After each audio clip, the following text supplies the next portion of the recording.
cooperation and the bonds of peace. There's differing views here. These are important issues, but let's try to do this truthfully. And so I'm discovering that if you try to do that, you will end up getting shot at by both sides. It's just the way things are today.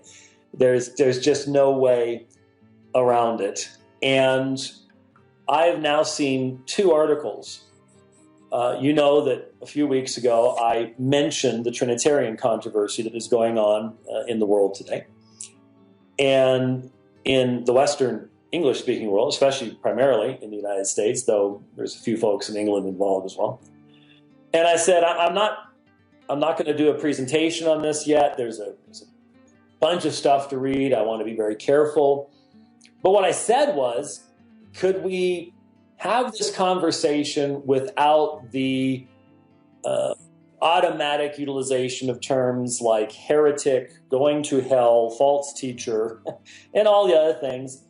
One of the main reasons is it's a difficult subject to talk about, the relationship of Father, Son, and Spirit. And because we're talking about the highest revelation of God's being, we're talking about using language in a way that we don't use language every single day. If the relationship between Father, Son, and Spirit is absolutely unique, then our language, which is based upon analogy and likening things, if that relationship is absolutely unique, we don't have any way to liken it to something else without that automatically becoming problematic. And so I sort of helped to explain, I tried to explain a few of the issues. Are we talking about an eternal functional submission of the Son to the Father? What is the nature of the claim being made? Who's making the claim? Is it possible that these folks are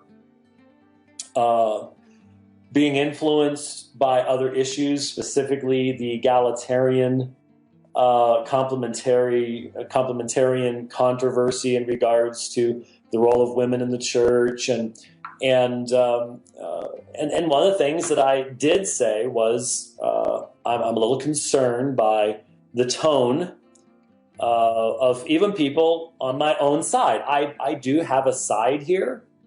I do not believe in EFS. I took the time to read some from Raymond in regards to the Son being auto theos.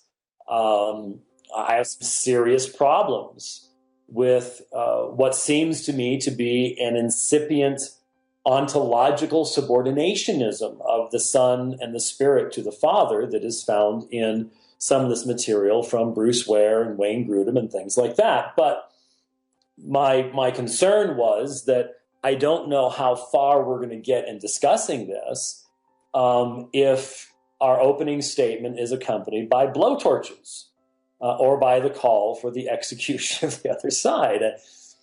I thought that was a fair thing to say. I've gotten 0 positive comments on that, universally negative from both sides, but primarily from my own, interestingly enough. So I think some people think I'm just getting soft in my old age. From my perspective, as I said, I'm thankful that people are now talking about something that I've been talking about for a long time, and that is the necessity of thinking about the relationship of Father, Son, and Spirit. Remember back when Alpha and Omega was sort of this lone little teeny group over in the corner waving a flag going, hey, there's some oneness Pentecostals, modalists out there that are, sort of making inroads through music and stuff like that. And they don't believe, I debated Robert Sabin back in, what was that, 1999? And it wasn't cool to do that kind of stuff back then, And so so part of me goes, well, at least people are talking about this now. I suppose that's good. Maybe people be reading some systematic theologies and thinking some stuff through. I suppose that's a good thing. But the problem is, if you do that from a perspective of anger, emotion, what happens when you've got the one side going against the other side, and well, we can't compromise, and blah blah blah. When you got the all the emotions going, you've got the fever up. That doesn't really lead to the best Trinitarian concentration, thinking, thought, processing, and so on and so forth. And so, for me, it's not, well, let's just all be very calm and all the rest of that stuff. It's the subject deserves our best, and our best is not going to come when we are engaging the subject from this perspective. That's not how it's going to work. And so I take heat for that, and I guess that's just my job. Now, I saw some quotes, and I took the time to, I had not read the book, and I suppose I should have kept up with all this stuff, but there's only so many things you can do in a day. But I saw the quotes that were posted today from Father, Son, Holy Spirit, Relationships, Roles, and Relevance by Dr. Bruce Ware. I sort of wish this conversation, this debate had blown up a year ago. We might have been able to have some rather interesting conversations at G3 last year, or maybe wouldn't have had G3 last year. I don't know what would have happened there.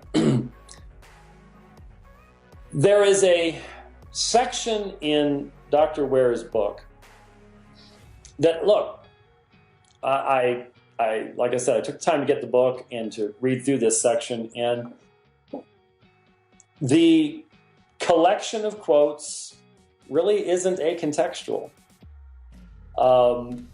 This discussion on Dr. Ware's part is, to me, problematic. Now, I know at the same time that Dr. Ware strongly emphasizes his belief that this is not a compromising subordinationism, that does not lead to Arianism or any. I get that. I hear it. I heard him say all sorts of absolutely theologically true things at G3 last year. I did. But what I'm about to read you is troubling to me. It really is. It is troubling. Now, do I think there needs to be a meaningful conversation of these things? Yes. Am I giving up that could ever happen? No, I think it can. But I'll be perfectly honest with you. I think Dr. Ware would be a little bit more likely